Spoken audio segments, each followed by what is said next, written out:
Hey everyone, Troy here at Adams Motorsport Park in Riverside, California with this, the Zero FXS. The S of course stands for Supermoto. Put the Supermoto to its paces, see if that S really stands up to its name. Right off the bat, I'll make the disclaimer that this is probably not the environment that most owners will take this bike to. Yeah, it says Supermoto in its name. I highly doubt most folks are gonna compete every weekend at the kart track and go rip it up. It's more of a, canyon carving, hooligan type of motorcycle with the 17-inch wheels and the sticky rubber. What we're here to find out is how it does in the most extreme environment this bike was built for. Tons of laps, full throttle, getting tons of heat in the motor, and really taxing the batteries.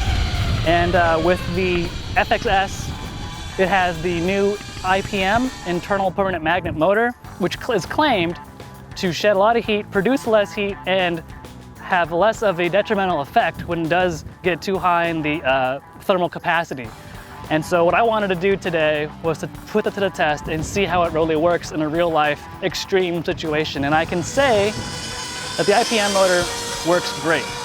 Previously with the surface mount motor, I did, if you remember our test with the former FX that Harlan Flag converted to a Supermoto, after 2 laps, the performance would drop off a cliff completely because of the overheating issues.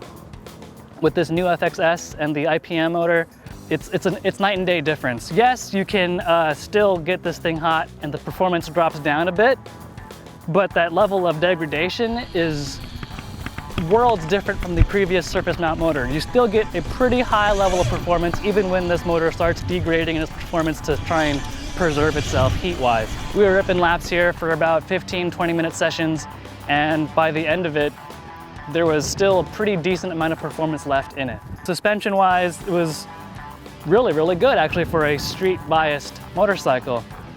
There's adjustability in it. We adjusted some preload, we adjusted some compression damping, and it was, really solid through the turns, really composed. And the brakes with the steel braided lines grabs really well. There's lots of feel in the lever.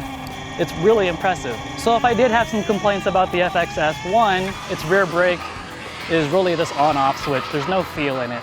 And then 2, we'll say it a million times, but the price. It's $10,990 for this bike as you see it with the 2 battery packs here. That's before the federal and state incentives. You can get a fully set up Supermoto with an internal combustion engine for a lot less money than that. But that's not really the point. If you want an electric bike, then you already know you want an electric bike. This is for a specific niche audience, and Zero is not blind to that.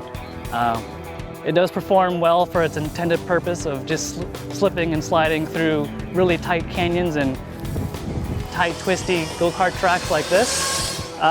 Today was just meant to be a fun day of ripping around, putting this bike to an unusual circumstance, an extreme circumstance, and I think I was really impressed with how this internal permanent magnet motor performed compared to the old surface mount motor.